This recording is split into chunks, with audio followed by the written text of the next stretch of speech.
अगला standard IMS 7।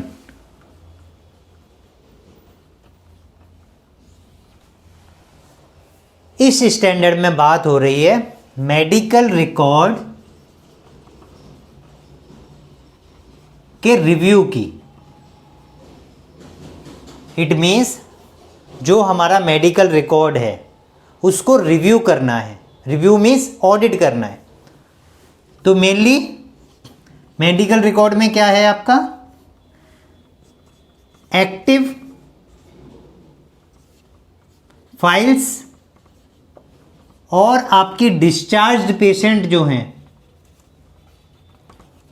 उनकी file, indoor cases या इंडोर फाइल आप जिसको बोलते हैं, या पेशेंट का मेडिकल रिकॉर्ड जिसको बोलते हैं, उसको ऑडिट करना है। तो उसको मेडिकल रिकॉर्ड रिव्यू कहते हैं। ठीक है, तो इसको ऑडिट करने के लिए आपके पास कोई चेकलिस्ट होना चाहिए।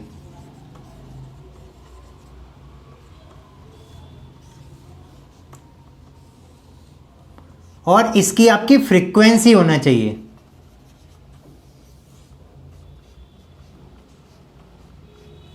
कि आप कब कब ऑडिट करेंगे। ठीक है, सो चेकलिस्ट में आप क्या क्या आपको ध्यान रखना है, जैसे टाइमलीनेस, यानी कि उसमें जो रिकॉर्ड है उसमें टाइम, डेट, ये सब चीज़ें मेंशन है कि नहीं है। लेजिबिलिटी देखना है आपको कि जो आपके रिकॉर्ड्स हैं वो साफ सुथरे हैं, समझ में तो आते हैं, पढ़ने लायक हैं, रीडेबल हैं कि नहीं है। और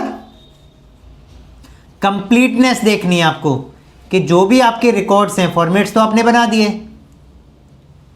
फॉर्म ब्लैंक ही रहता है या उसमें आधी इंफॉर्मेशन रहती है, कंप्लीट नहीं होती, तो वो आपको देखना है। कंसेंट के फॉर्म में जैसे कि हो गया, उसमें भी आपको कंप्लीटनेस देखनी है। ठीक है, कंप्लीटनेस मतलब कि कंसेंट में कहीं पेशेंट की सिग्नेचर तो मिसिंग नहीं है, पेशेंट साइन कर सकता था लेकिन अटेंडेंट के साइन करा लिए, ऐसा तो गड़बड़ नहीं था। डॉक्टर की साइन तो मिसिंग नहीं है, नेम तो मिसिंग नहीं है, डेट तो मिसिंग नहीं है, टाइम तो मिसिंग नहीं है, प्रोसीजर का नेम तो मिसिंग नहीं है। सर्जरी के केस में नोट्स डले हुए हैं, OT के या प्रोसीजर कोई हुआ है तो प्रोसीजर के नोट्स डले हुए हैं, नहीं डले हुए हैं, वो सब चीज़ें, केयर प्लान टाइमली डॉक्यूमेंटेड हुआ या नहीं हुआ, इनिशियल असेसमेंट कंप्लीट फॉर्म है या नहीं है, उसमें टाइम लिखा है नहीं लिखा है, अराइवल टाइम, कंप्लीशन टाइम, वो उन सारे पैरामीटर्स को जो आपकी मेडिकल रिकॉर्ड्स को एज पर स्टैंडर्ड कंप्लीट बनाते हैं, उन सारे पैरामीटर्स को जो हम सारे स्टैंडर्ड पढ़ते आ रहे हैं, वो सब आपको चेकलिस्ट में अपने डाल देना है। और इस चेकलिस्ट को भी, जैसे मैंने आपको डॉक्यूमेंट कंट्रोल में बताया था ना, रजिस्टर, फॉर्म्स, फॉर्मेट्स, ये चेकलिस्ट भी आपका एक फॉर्म हो गया, तो इसको भी आपको डॉक्यूमेंट कंट्रोल नंबर देना होगा। हाउएवर आप एक्टिव और डिस्चार्ज पेशेंट दोनों पेशेंट के लिए की रिकॉर्ड करने के लिए आप सेम चेकलिस्ट फॉलो कर सकते हो। एक में आप लिख दें एक्टिव, एक में आप लिख दें पैसिव। ठीक है, ऐसा भी आप कर सकते हो। अब जब आप ऑडिट करोगे तो आपको सैंपल साइज भी लेना होगा, तो एप्रोप्रिएट सैंपल साइज लेना होगा हमको, जो NABH की बुक में ऑलरेडी है। हम इंडिकेटर्स जब पढ़ेंगे तो हम उसको डिस्कस करेंगे कि कितना सैंपल साइज किसके लिए चाहिए होता है। बट इसके लिए हमें रैंडम सैंपलिंग भी करना है।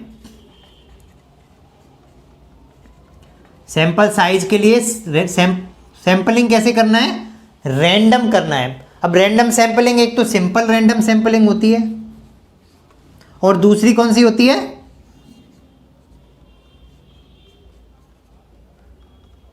सिस्टम बेस्ड, सिस्टमेटाइज्ड या सिस्टम बेस्ड हम बोल सकते हैं रैंडम सैंपलिंग। ये क्या दोनों होती है, दोनों में डिफरेंस आपको समझा देता हूँ। सिंपल रैंडम सैंपलिंग तो होती है कि आपने पहले से अपनी पॉलिसी में डिफाइन कर दिया या कहीं पर नोटिस पे लगा दिया कि हम हर महीने तीसरी, पाँचवीं, सातवीं, 11वीं, 15वीं, 17वीं, समथिंग लाइक दैट, जितना भी आपका सैंपल साइज है, आप इस तरीके से करके फाइल्स, चाहे जो भी फाइल हो, किसी की भी स्पेशलिटी किया जाए उसमें, उसको हम ऑडिट करेंगे। ये तो हो गया सिंपल रैंडम सैंपलिंग। सिस्टमेटाइज्ड या सिस्टमाइज्ड क्या होता है, इसके लिए सॉफ्टवेयर्स होते हैं, या गूगल पे आप डालेंगे, आपने नंबर डाल दिया कि यहाँ से लेके यहाँ तक मेरे आईपी नंबर है, इनको मुझे ऑडिट करना है, तो उसके रैंडम सैम्पलिंग के लिए आपने जनरेट करने के लिए टास्क दिया, तो रैंडम नंबर जनरेट कर देगा वो। उस रैंडम नंबर्स के बेसिस पर आप अपनी ऑडिट करेंगे, यानी कि जो नंबर वो दिखाएगा वो आप लिख लेंगे कि ये नंबर आए, अब हमें ये फाइल अपनी ऑडिट करना है। क्लियर है? तो इन दोनों में ये डिफरेंस होता है। तो ये प्रोसीजर आप कौन सा फॉलो करते हो आपको अपनी पॉलिसी में डिफाइन करना पड़ेगा, और उसी हिसाब से आपको ऑडिट करना होगा, क्योंकि ये चेक किया जाएगा आपका। तो ये आपको इतना समझ में आ गया, चेकलिस्ट समझ में आ गया, सैंपल कैसे लेना ये समझ में आ गया। एक्टिव फाइल्स कौन सी होती हैं? जो पेशेंट एडमिट हैं, अभी डिस्चार्ज नहीं हुए हैं, वो एक्टिव फाइल्स कहलाती हैं। डिस्चार्ज फाइल कौन सी होती हैं? जो पेशेंट जा चुके हैं आपके यहाँ से। अब उसमें आपका इंक्लूजन क्राइटेरिया क्या होगा? सारे इंडोर पेशेंट या सारे डिस्चार्ज पेशेंट इंक्लूडिंग डेथ, उसको भी उस फाइल, अगर वो फाइल आपकी रैंडम सैम्पलिंग में वो भी आती है तो उसको भी आप ऑडिट करेंगे। डेथ फाइल में भी तो आप देखेंगे कॉज लिखा है नहीं लिखा है, तो वो सारे पैरामीटर्स को हमें चेक करना है। आप चेकलिस्ट में भी मेंशन कर सकते हैं इन केस ऑफ डेथ ये चीज़ें मेंशन है या नहीं है। ठीक है? तो एक्टिव डिस्चार्ज दोनों पेशेंट्स की फाइल को हमने ऑडिट किया। अब ऑडिट कौन करेगा? तो उसके लिए जो इंडिविजुअल है वो आपको डेजिग्नेट करना पड़ेगा कि कौन ऑडिट करेगा, और उसको ऑथोराइज करना पड़ेगा आपको ऑडिट करने के लिए। ठीक है? आप कोई भी क्लिनिकल सेफ्टी ऑफिसर उसके लिए है, मेडिकल रिकॉर्ड इंचार्ज कोई रखा है उसके लिए, या कोई ड्यूटी डॉक्टर को इंचार्ज बनाया है आपने, पेशेंट सेफ्टी ऑफिसर को इंचार्ज बनाया है ये ऑडिट करने के लिए, जिसको भी, या आपने कोई टीम बना दी है, एक medical record audit review team या मेडिकल रिकॉर्ड रिव्यू टीम, उस टीम के थ्रू भी आप ऑडिट कर सकते हैं। तो टीम बना दिया आपने, सैंपलिंग कर लिया, ऑडिट कर लिया, अब क्या होगा? जब आप ऑडिट करेंगे तो डेफिनेटली कुछ कमियां भी निकलेंगी ना, तो उसको बोलते हैं डेफिशिएंसी। सो जो आपकी डेफिशिएंसी जो होंगी इन मेडिकल रिकॉर्ड, उनको आप नोट डाउन करेंगे।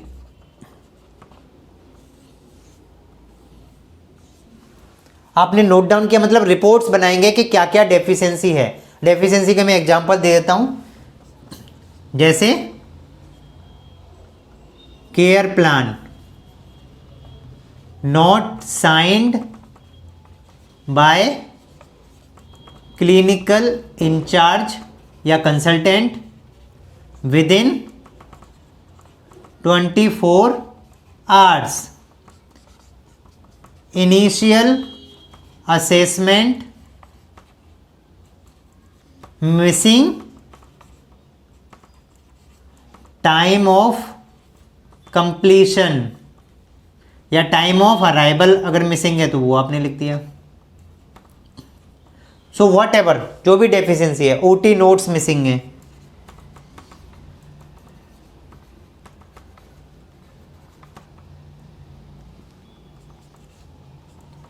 कंसेंट फॉर्म जो है वो साइंड नहीं है बाय, अगर सर्जरी हुई है पेशेंट का तो सर्जन के द्वारा या उसकी टीम के द्वारा। कुछ भी आपकी डेफिशिएंसी जो चेकलिस्ट में आपको मिली उसको आपको समराइज करना है, एक जगह सारी डेफिशिएंसीज को नोट डाउन करना है, लिखना है, और फिर उन डेफिशिएंसीज को कंसर्न्ड अथॉरिटी को भी बताना है, और कंसर्न्ड पर्सन जो है उसको भी कन्वे करना है। जैसे आप एक्टिव ऑडिट कर रहे हो, आपने देखा वहीं पर डॉक्टर अवेलेबल है, आपने कहा कि उसमें सिग्नेचर मिसिंग है, आपने डॉक्टर को बता दिया सर इसमें आपकी फाइल में सिग्नेचर नहीं है, आप कंप्लीट कर दीजिए। तो एक्टिव का पर्पज यही होता है कि आप डॉक्यूमेंट्स को साथ के साथ कंप्लीट कराते जाएं, कमियां ना निकले, जिससे कि जब डिस्चार्ज पेशेंट हो जाए उसके बाद जो फाइल एमआरडी में पहुंचे वो कैसी पहुंचे, उसमें कमियां ना हो या कमियां ना के बराबर हो। तो डिस्चार्ज जब ऑडिट होगी तो उसमें डेफिशिएंसीज कम होंगी। अब एक्टिव ऑडिट हमारी ज़्यादा अच्छी होगी, रेगुलर होगी, तो डिस्चार्ज की ऑडिट में जो कमियां होंगी वो कम हो जाएंगी डेफिनेटली। ठीक है? तो आप कन्वे करेंगे तो उससे उनको थोड़ा सा अलर्ट हो जाएगा। उसके बाद डेफिशिएंसी निकाली आपने, चाहे एक्टिव फाइल्स की चाहे पैसिव फाइल्स की। डिस्चार्ज पेशेंट्स की फाइल को कई जगह पैसिव फाइल ऑडिट भी बोलते हैं। पैसिव मतलब होता है कि अब पेशेंट एक्टिव नहीं है, मतलब जा चुका है, तो इसलिए पैसिव वर्ड भी यूज कर देते हैं, इसलिए मैं आपको एक्टिव पैसिव बोल रहा हूँ। ठीक है, मैं भी ऐसी टर्मिनोलॉजी यूज कर लेता हूँ कई बार, बट NABH में डिस्चार्ज पेशेंट वर्ड लिखा हुआ है। तो जो आपकी डेफिशिएंसीज है वो आपने कन्वे भी कर दी और उस पर आपको एक्शंस भी लेना है, जिसको हम बोलते हैं कापा, करेक्टिव एक्शन, प्रिवेंटिव एक्शन। जैसे आपने इमीडिएटली डॉक्टर को बता दिया, रिकॉर्ड ठीक करा लिया, तो वो करेक्टिव एक्शन हो गया। आगे से वो बार बार वो मिस्टेक ना हो, बार बार से डेफिशिएंसी ना निकले, वो प्रिवेंटिव एक्शंस होगा। उसके लिए हम क्या करते हैं, जनरली सर्कुलर इशू कर देते हैं, या उनको कोई नोटिस भेज देते हैं, या हम कोई मीटिंग में डिस्कस कर लेते हैं, क्लिनिशियंस के साथ मीटिंग कर ली कि देखो ये कमियां हैं। कोई प्रेजेंटेशंस के थ्रू डेटा प्रेजेंट कर देते हैं कि ये डेफिशिएंसीज मेडिकल रिकॉर्ड्स में अभी भी पाई जा रही हैं। डेथ की फाइल में प्रॉपर कॉज नहीं लिखा होता, कार्डियक अरेस्ट लिख देते हैं, ये डेफिशिएंसीज को ठीक करना है। तो प्रेजेंटेशंस के थ्रू भी कर सकते हैं, सर्कुलर्स के थ्रू भी कर सकते हैं, कोई मैसेजेस के थ्रू भी कर सकते हैं आप, या कोई ईमेल्स वगैरह के थ्रू भी आप उनको इंस्ट्रक्शंस दे सकते हैं कि क्या रिक्वायरमेंट है, रिकॉर्ड्स को कैसे मेंटेन करना है। और इसके अलावा अगर आपको लग रहा है कि ट्रेनिंग की नीड है, उनको समझ में ही नहीं आ रहा फॉर्म को फिल कैसे करना है, क्या मिसिंग रह जाता है, क्या कमी है, या फॉर्मेट आपका ठीक नहीं है, उसमें कुछ मिस्टेक हैं, तो उस चीज़ को आपको रिव्यू में देखना है और उसको करेक्ट कराना है। तो रिव्यू में ऐसा नहीं कि केवल किसने क्या डॉक्यूमेंट किया वही देखना है। फॉर्म्स में तो कोई मिस्टेक नहीं है, फॉर्म में तो कोई कमी नहीं है कि इन्फॉर्मेशन ही, अब उसमें सिग्नेचर का कॉलम ही नहीं है, तो साइन कहाँ से करेंगे हम, कैसे क्लेम करेंगे डॉक्टर को कि यहाँ साइन कर दीजिए, वो कहेगा कॉलम ही नहीं था, डेट एंड टाइम का कॉलम ही नहीं है, तो फिर कहाँ लिखेंगे। तो इसलिए अपने फॉर्म्स को भी रिव्यू करना है ऑडिट के दौरान, और उनको भी अपडेट करना है। नेसेसरी करेक्टिव एक्शंस वहां पर भी आपको लेना है, फॉर्म को अपडेट कराना है। ये क्लियर हो गया आपको? तो आपके IMS चैप्टर में यही 7 स्टैंडर्ड है। क्लियर? ये चैप्टर आपका स्टैंडर्ड कंप्लीट हो गया, और यही ये IMS चैप्टर भी कंप्लीट हो गया। तो इसमें 7 हमारे स्टैंडर्ड हैं, और ऑब्जेक्टिव एलिमेंट कितने हैं इस चैप्टर में? 44 हमारे ऑब्जेक्टिव एलिमेंट्स हैं। ठीक है, 44 ऑब्जेक्टिव एलिमेंट्स हैं इसमें। अब हम समराइज करेंगे किस चैप्टर में कितने स्टैंडर्ड, कितने ऑब्जेक्टिव एलिमेंट्स हैं, वो भी मैं आपको बता देता हूं। वैसे हमने स्टार्टिंग की क्लास में भी ये चीजें बताई थी, लेकिन मैं आपको और अच्छे से समराइज कर देता हूं कि हमारे चैप्टर से हम यहां पर लिख लेते हैं, चैप्टर कह लीजिए या सीरियल नंबर कह लीजिए। यहां पर हम लिख लेते हैं चैप्टर का नेम, यहां पर हम लिख लेते हैं स्टैंडर्ड, यहां पर हम लिख लेते हैं ऑब्जेक्टिव एलिमेंट, यहां पर हम लिख लेते हैं उसमें कोर, ये भी चीज मैं आपको बताने वाला हूं, कोर, कमिटमेंट, अचीवमेंट और एक्सीलेंस। इसमें हर चैप्टर में कितने आपके स्टैंडर्ड हैं वो हम कवर कर लेते हैं। तो पहला चैप्टर हमारा कौन सा था? AAC। AAC means access, assessment and continuity of care. ये तो आपको रट गया होगा, तो पहले ही क्लास में बता दिया, तो मैं आपको केवल समराइज करा देता हूँ स्टैंडर्ड। तो स्टैंडर्ड कितने थे इसमें? 14 थे, और ऑब्जेक्टिव एलिमेंट्स कितने थे? 91। ठीक है। कोर, इसमें कितने स्टैंडर्ड थे? सॉरी, हाँ, कोर के ऑब्जेक्टिव एलिमेंट्स जो डिवाइड किया गया वो ऑब्जेक्टिव एलिमेंट को डिवाइड किया गया। तो कोर ऑब्जेक्टिव एलिमेंट्स कितने थे इसमें? 5। कमिटमेंट कितने थे? 70। अचीवमेंट में कितने थे? 11, और एक्सीलेंस में 5। तो ये मैंने आपको यहाँ पर कैटेगराइजेशन भी दे दिया। फर्स्ट चैप्टर में 14 स्टैंडर्ड हैं, 91 आपके ऑब्जेक्टिव एलिमेंट्स हैं, 5 आपके कोर हैं उसमें से ऑब्जेक्टिव एलिमेंट, 70 आपके कमिटमेंट वाले हैं, 11 आपके अचीवमेंट वाले हैं और 5 आपके एक्सीलेंस वाले हैं। ठीक है, अब नेक्स्ट चैप्टर क्या है? सीओपी। सीओपी चैप्टर में कितने स्टैंडर्ड थे? ये तो याद होगा, सबसे बड़ा चैप्टर था ये, 20 स्टैंडर्ड थे। Objective elements 142। ठीक है, 20 स्टैंडर्ड 142 ऑब्जेक्टिव एलिमेंट्स। ठीक है, अब इसमें कोर, कमिटमेंट, अचीवमेंट और एक्सीलेंस में कितने थे? ठीक है, तो कोर में थे 13, कमिटमेंट में थे 112। ठीक है, क्योंकि डेफिनेटली कमिटमेंट ये इसमें सबसे ज़्यादा ऑब्जेक्टिव एलिमेंट है, तो आपके कोर में, कमिटमेंट में ये भी जो नंबर्स आएगा वो डेफिनेटली ज़्यादा ही आएगा। ठीक है, अचीवमेंट में आपके 12 और एक्सीलेंस में सेम नंबर था जो एएसी में था, 5 ही थे यहाँ पर। ठीक है, तो ये हमने कवर कर लिए। अब नेक्स्ट चैप्टर पे हम जाते हैं। नेक्स्ट चैप्टर कौन सा था? सीओपी हो गया, care of patient. Third chapter है management of medication, MOM. MOM में हमारे कितने स्टैंडर्ड है? एमओएम में कितने स्टैंडर्ड है हमारे? एमओएम में हमारे स्टैंडर्ड थे 11, आई थिंक 11 थे ना, 11। और ऑब्जेक्टिव एलिमेंट्स कितने थे हमारे? 68। यस। अब इसमें कोर में कितने हैं, कमिटमेंट में कितने हैं, अचीवमेंट में कितने हैं, एक्सीलेंस में कितने हैं? तो कोर में 13, इसमें भी, कमिटमेंट में आपके इसमें 48, अचीवमेंट में आपके 4 और एक्सीलेंस में 3। ठीक है, अब हम बात करते हैं पीआरई, पेशेंट राइट्स एंड एजुकेशन। इसमें कितने स्टैंडर्ड हैं? इसके तो याद होंगे आपको, 8 इसके स्टैंडर्ड थे। ऑब्जेक्टिव एलिमेंट्स कितने थे इसमें? 53। आपके इसमें कोर, कमिटमेंट, अचीवमेंट और एक्सीलेंस में कितने थे? तो कोर में थे आपके 12, कमिटमेंट में कितने थे आपके? 34,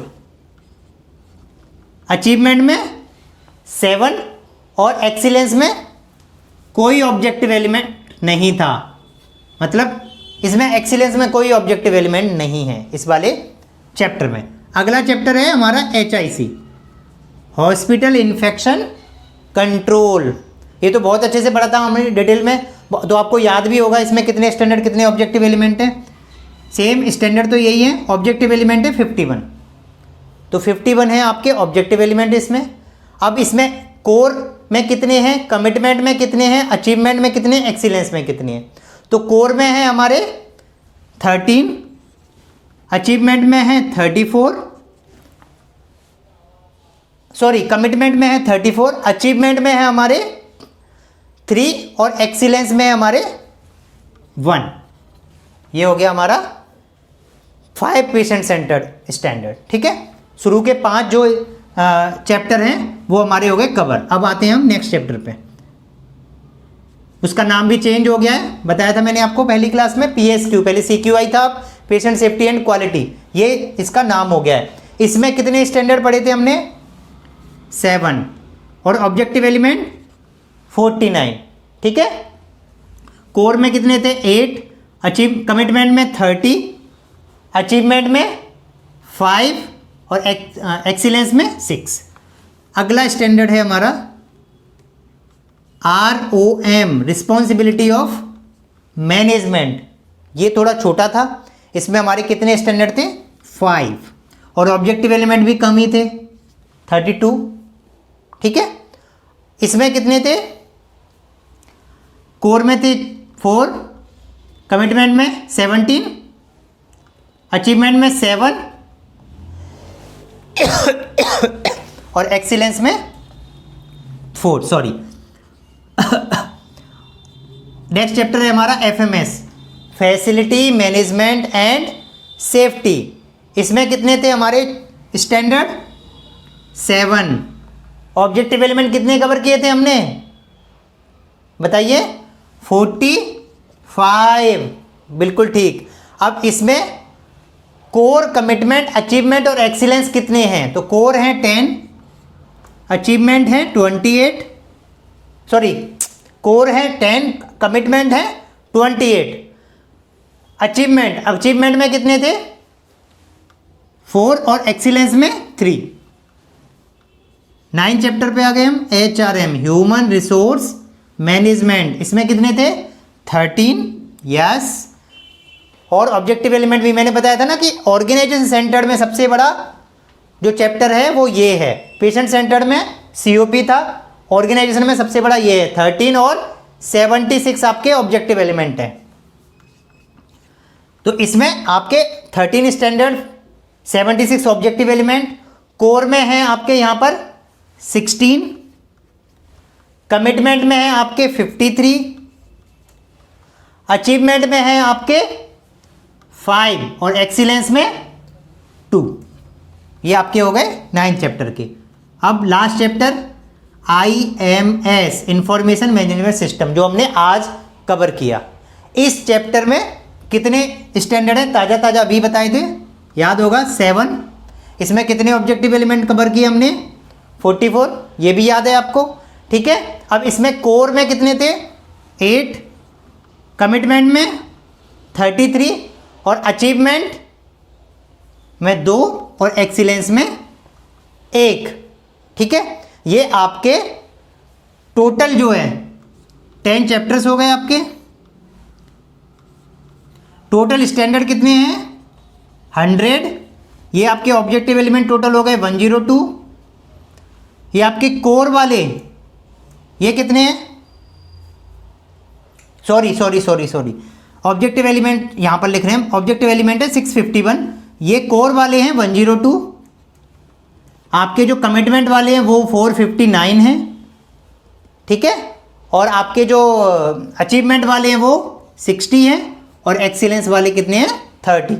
ये हमने पहले भी क्लास में पढ़ा था, इंट्रो क्लास में।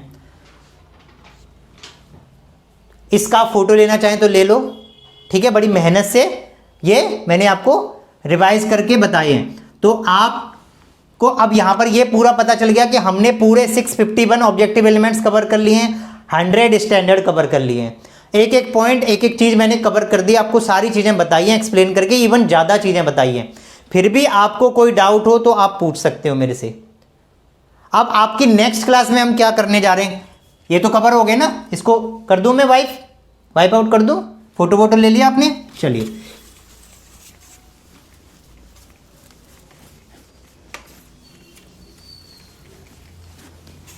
तो सबसे पहले अगली क्लास से पहले ये बहुत बड़ा अचीवमेंट है कि आज आप लोगों की पूरी 10 चैप्टर्स की NABH की पूरे 100 स्टैंडर्ड्स 651 ऑब्जेक्टिव एलिमेंट्स की क्लास कंप्लीट हो गई। तो इस बात के लिए तालियां, बहुत बढ़िया। अब हम क्या करेंगे, अभी NABH वो कहते हैं ना पिक्चर अभी बाकी है मेरे दोस्त, तो अभी पिक्चर बाकी है। अभी तो बहुत इंपॉर्टेंट चीज़ें हैं जो हमें पढ़नी है, कवर करनी है। तो अगली क्लास में हम क्या कवर करेंगे मैं आपको अभी बता दूं, नहीं तो पता पड़े आप क्लास लेने ही ना हो कि पूरी कवर हो गई, सारे स्टैंडर्ड कवर कर दिए। नहीं, KPI जब भी बचते हैं, ठीक है। तो KPI जो हैं NABH की बुक में दे रखे हैं आपके ऑलरेडी, वो हम सारे के सारे KPIs हैं, वो पूरा डिटेल में, पूरा उसका क्या फॉर्मूला है, क्या उसकी बेंचमार्किंग है, कैसे रॉ डेटा कलेक्ट करते हैं, ठीक है, कैसे उसके फॉर्मेट, एक एक चीज़ बहुत अच्छे से क्लियर करने जा रहे हैं कि अगर आपने वो क्लास समझ ली तो आपको इंडिकेटर्स में कोई प्रॉब्लम नहीं होने वाली। तो नेक्स्ट क्लास जो है वो हमारी की परफॉर्मेंस इंडिकेटर्स की होएगी। क्लियर? इस क्लास में अभी कोई डाउट नहीं? चलिए, तो अगली क्लास में सारे स्टैंडर्ड, सारे ऑब्जेक्टिव एलिमेंट रिवाइज करके आइएगा और फिर हम KPI करेंगे, ठीक है। चलिए, थैंक यू।